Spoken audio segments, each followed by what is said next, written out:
back, everybody. Today I decided to go down to the creek that's about a 5 minutes walk from my place to fill up one of these cookie jars with a self-contained terrarium. So let's head to the creek.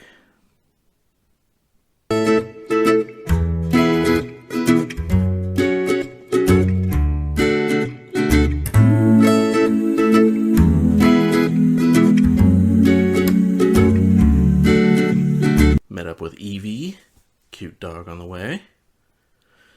So right down here, this is Rock Creek, where I decided to go to pick up the supplies for the terrarium build.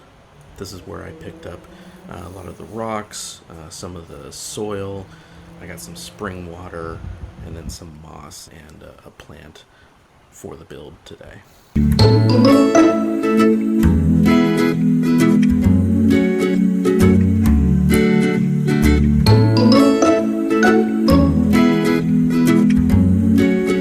This is the creek that I got all the rocks and mud from, and also some of the water that I took in the jar and put that in the build as well. And then this is the panoramic of where I got that. About middle of the screen is where the creek is by the bridge.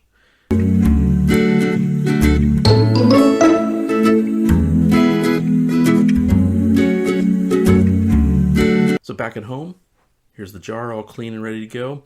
Piece of bark that I actually had to break to get into the jar. Those are the rocks, and then of course the water with the plant. I had this stick, but it didn't quite fit in the jar, unfortunately, but I did have a lot of moss. So the first thing I did was I put the rocks and some mud and muddy water from the creek as a bed. I went down to my garage. I had some potting soil, so I put some potting soil above those rocks. And then put in the other ingredients, and I have the build. I thought putting that piece of bark in would be a nice set with the plants and the moss, and I don't know, I think it turned out pretty well. A nice aesthetic piece. So I'm pretty happy with it. Looking forward to seeing what might come out in the next coming days. I've already had one worm come out, so I'll take a picture of that and I'll post it on my Patreon account. So I'll update you again when things happen. So have a great day.